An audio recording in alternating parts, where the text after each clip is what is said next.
నమస్తే సకలు. ఈరోజు కథ పేరు నిధి అన్వేషణ. చంద్రయ్య జట్కా బండి తోలుకొని జీవించేవాడు. ఒకరోజు చీకటి పడి అతని ఇంటికి వెళ్ళిపోతుండగా దారి పక్కన నిలబడి ఉన్న ఒక మనిషి ఊరికి 6 మైళ్ళ దూరంలో ఉన్న సత్రం వద్దకు బండి కట్టమని అడిగాడు. తెల్లవారే లోపుగా తిరిగి రావచ్చునని చెప్పిన మీదట చంద్రయ్య సరే అన్నాడు. ఆ మనిషి తనతో పాటు వాసన కట్టిన బిందెను, 2 పలుగులను, పారలను బండిలో పెట్టుకున్నాడు. ఆ మనిషి పాడుపడిన సత్రంలో ఏదో నిధి తవ్వబోతున్నట్లు చంద్రయ్య ఊహించాడు. బండి సత్రం చేరేసరికి చాలా పొద్దుపోయింది. బండిలో ఎక్కిన మనిషి బిందె దించేటప్పుడు అది కింద పడి పెద్ద చప్పుడైంది. అందులో నుంచి చిల్లపెంకులు కొన్ని బయటికి వచ్చి ఉన్నాయి. ఈ రాత్రివేళ ఈ చిల్లపెంకుల బిందెను ఇక్కడికి ఎందుకు తెచ్చారు అని చంద్రయ్య పెద్ద మనిషిని అడిగాడు. అంతా చెబుతాను, నాకు నీ సహాయం కావాలి అంటూ ఆ పెద్ద మనిషి ఇలా చెప్పాడు. అతని పేరు వరహాలు. అతని తాత సముద్ర వర్తకం చేసి చాలా సంపాదించాడు. ఆయన ఒకసారి బోలెడు డబ్బుతో తిరిగి వస్తూ అర్ధరాత్రి అయ్యేసరికి ఈ సత్రంలోనే బస చేశాడు. ఆ రాత్రే ఆ సత్రం మీదకి బందిపోటు దొంగలు పడ్డారు. వాళ్ళు అడ్డం వచ్చిన వారందరినీ చంపి దొరికిందంతా దోచుకొని వెళ్ళిపోయారు. చచ్చిన వారిలో వరహాలు తాత కూడా ఉన్నాడు. వరహాల తండ్రి మళ్ళీ చిల్లర వ్యాపారంతో ప్రారంభించి ఎలాగో వరహాలను పెంచి పెద్దవాడిని చేసి చనిపోయాడు. తండ్రి పోయే నాటికి వరహాలకి ఇల్లు తప్ప ఏమీ మిగల్లేదు. ఆ ఇల్లు అమ్మేద్దామని వరహాలు అటక మీద పాత సామాన్లు తీస్తుంటే అతని తాత తాలూకు పుస్తకం ఒకటి కనపడింది. ఆ పుస్తకం కాగితాలు తిప్పుతూ ఉంటే ఒకచోట అతని తాత ఇలా రాసినట్లు కనపడింది. సత్రాన్ని బందిపోట్లు చుట్టుముట్టారు. నా దగ్గర ఉన్న డబ్బంతా పెట్టెతో సహా కొత్తగా మొక్కల కోసం తవ్విన బోదెలో పూడ్చిపెట్టాను. ఆ మాట చెప్పి వరహాలు చంద్రయ్యతో సత్రం వెనుక ఉన్న చెట్ల కింద ఆ నిధి కోసం మనం తవ్వాలి. నువ్వు నాకు సహాయపడినందుకు నీకు నిధిలో 3వ వంతు ఇస్తాను అన్నాడు. చంద్రయ్య అందుకు సంతోషంగా ఒప్పుకుంటూ, అయితే ఈ చిల్లపెంకుల బిందె దేనికి అని అడిగాడు. ఉన్నట్లుండి మనం బిందె వెంట పెట్టుకు వస్తే అందరికీ అనుమానం కలుగుతుంది. రోజు ఇది మన వెంటే ఉంటే ఎవరూ పట్టించుకోరు. పెట్టెలో డబ్బు ఇందులో పెట్టుకుపోవచ్చు. ఈలోగా ఎవరైనా అనుమానపడి బిందెను తనిఖీ చేస్తే ఇందులో చిల్లపెంకులు తప్ప ఏమీ ఉండవు అన్నాడు వరహాలు. చంద్రయ్య గుర్రాన్ని విప్పి ఒక చెట్టుకు కట్టేశాడు. ఆ తర్వాత ఇద్దరు చెరొక పలుగు పారా తీసుకుని సత్రం వెనుక పక్కకు పోయి చెట్ల పాదులన్నిటి వద్ద చెరొక వైపు నుంచి తవ్వి చూడడానికి ఉపక్రమించారు. తెల్లవారు వస్తుందనగా వాళ్ళు విరమించి మరునాడు రాత్రికి రావడానికి తీర్మానించుకున్నారు.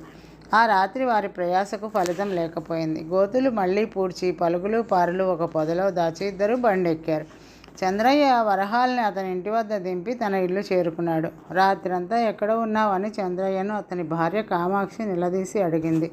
చంద్రయ్య భార్యకు జరిగిందంతా చెప్పి, మళ్ళీ ఎక్కడా అనకు, నేను మళ్ళీ సాయంత్రం వెళ్ళి మరికొన్ని చెట్ల దగ్గర తవ్వుతాను. నిధి మన అదృష్టం కొద్దీ నేను తవ్వే పక్క ఉంటే దాన్ని మనమే ఉంచేసుకోవచ్చు అన్నాడు. మనకు అన్యాయపు సొమ్ము వద్దు అన్నది కామాక్షి. కానీ చంద్రయ్య భార్య మాట వినిపించుకోకుండా సాయంత్రం వేళ పాడుబడిన సత్రం చేరి కొన్ని చెట్ల మొదళ్ల దగ్గర తవ్వి ఏమీ దొరక్క ఆ గోతులను మళ్ళీ పూడ్చి ఇంటికి చేరాడు. ఆ రాత్రి మళ్ళీ వరహాలు చంద్రయ్య సత్రం వెనక తవ్వారు. ఇలా 2 వారాల పాటు ఇద్దరూ శ్రమపడ్డారు.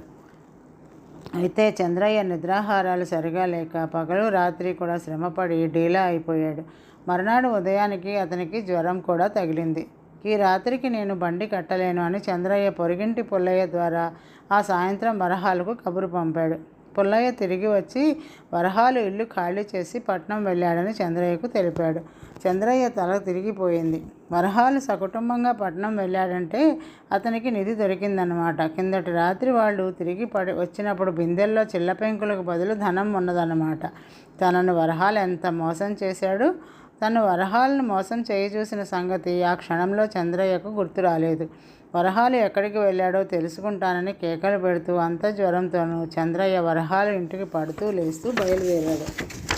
వరహాలు ఇల్లు తాళం పెట్టి ఉన్నది. పక్క ఇంటి అరుగు మీద కూర్చుని ఉన్న ముసలివాడిని అడిగితే, పిచ్చి బాగా ముదిరిపోయింది, వైద్యానికి పట్నం తీసుకుపోయారు అన్నాడు. చంద్రయ్య నిర్ఘాంతపోయి, వరహాలకు పిచ్చా అని అడిగాడు. కాదా మరి, తాత నిధి దాచాడని ఇల్లంతా తవ్వేశాడు. ఆ పిచ్చితో వ్యాపారం కూడా మానేశాడు. చివరికి ఒక బిందె దొరికిందిలే, అందులో చిల్లపెంకులు తప్ప ఏమీ లేవు. రాను పిచ్చి మరీ ముదిరింది. అతని భార్య అతన్ని పట్నం తీసుకుపోయింది అన్నాడు ముసలివాడు. చంద్రయ్యకు అంతా అర్థమైంది. ఆ పిచ్చివాడిని నమ్మి తాను కూడా గోతిలో పడ్డాడు. ఆ వరహాలు పిచ్చే తనకు అంటింది. డబ్బు ఎంతటి వాడినైనా పిచ్చివాడిని చేస్తుంది. చంద్రయ్య మనసు తేలికపడి కాళ్ళు ఇడ్చుకుంటూ ఇంటికి బయలుదేరాడు. అంతదాకా స్తంభం చాటున ఉన్న కామాక్షి యువతలకి వచ్చి, క్షమించు తాత, నీ చేత అబద్ధం చెప్పించాను అన్నది.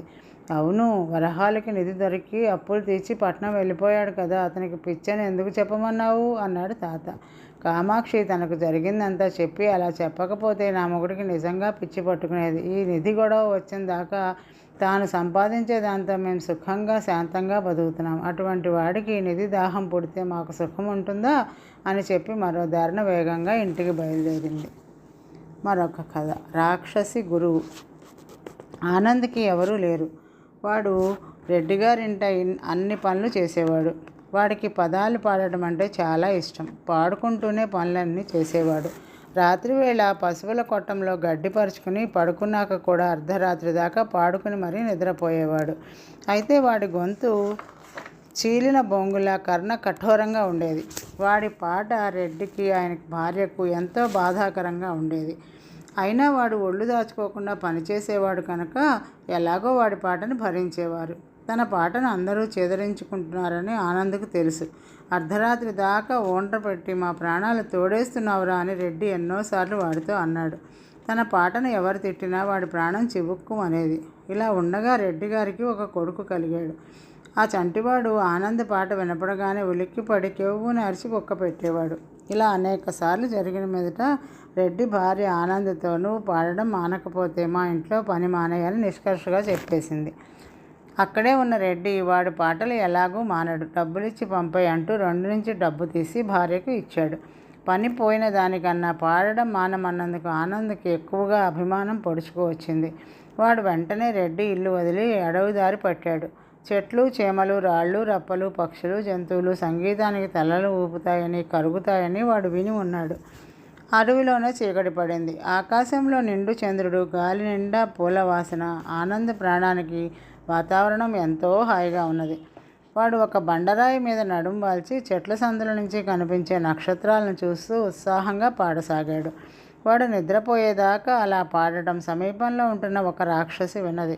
ఆ రాక్షసికి పెళ్లి కావలసిన కూతురు ఉన్నది. ఆ పిల్ల రాక్షసి బొత్తిగా అనాకారి కావడాన్న దాన్ని ఎవరూ పెళ్లాడడం లేదు. దాని తల్లికి ఇప్పుడు ఒక ఆలోచన వచ్చింది. ఈ పాడేవాడెవడో మహాశ్రవణానందకరంగా పాడుతున్నాడు. తన కూతురికి పాట నేర్పిస్తే పాట కోసం దాన్ని పెళ్ళాడేవాళ్ళు ఉండవచ్చు. నాట్యం నేర్చుకోవడానికి పిల్లది మరీ స్థూలకాయమైపోయింది. మరి రాక్షసి ఆనందం నిద్రపోతున్నట్లుగానే తీసుకుపోయి తన గుహలో కూతురు ముందు పెట్టింది. మనిషి మాంసం నాకు అరగదు, వీడిని ఎందుకు తెచ్చావు అన్నది గారాల కూతురు రాక్షసితో.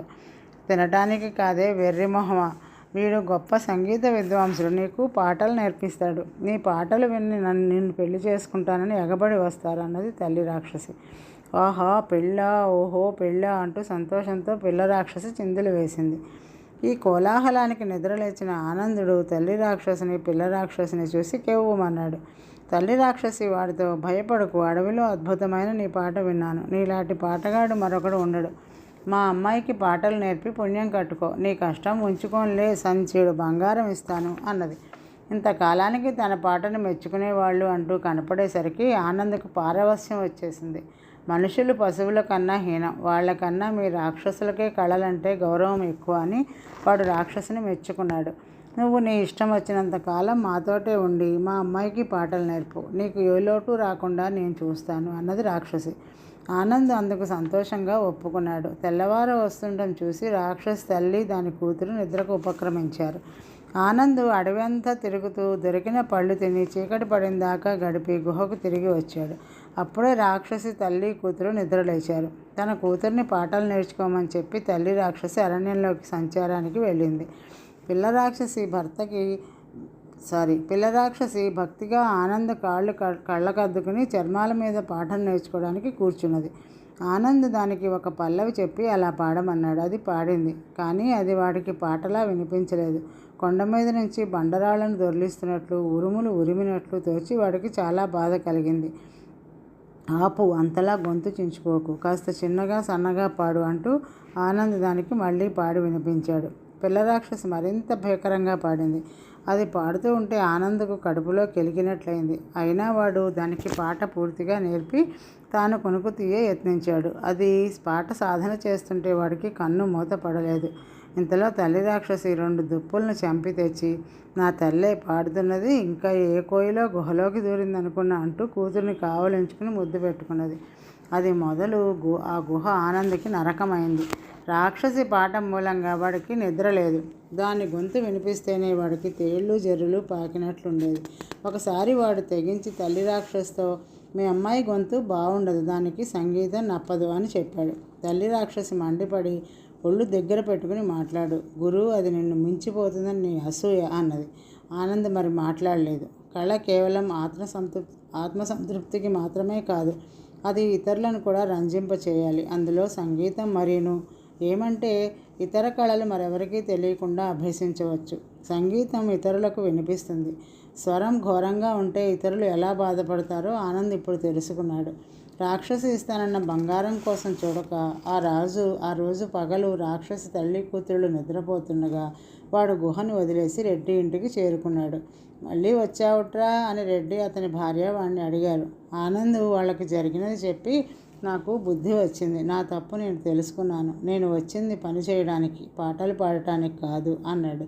ఆ తర్వాత వాడు పాటలు పాడలేదు, కానీ వాడికి రాక్షస్ గురువు అనే కొత్త బిరుదు మాత్రం వచ్చింది. ఈరోజుకి కథలు సమాప్తం సకలు. తిరిగి రేపు కలుద్దాం. నమస్తే.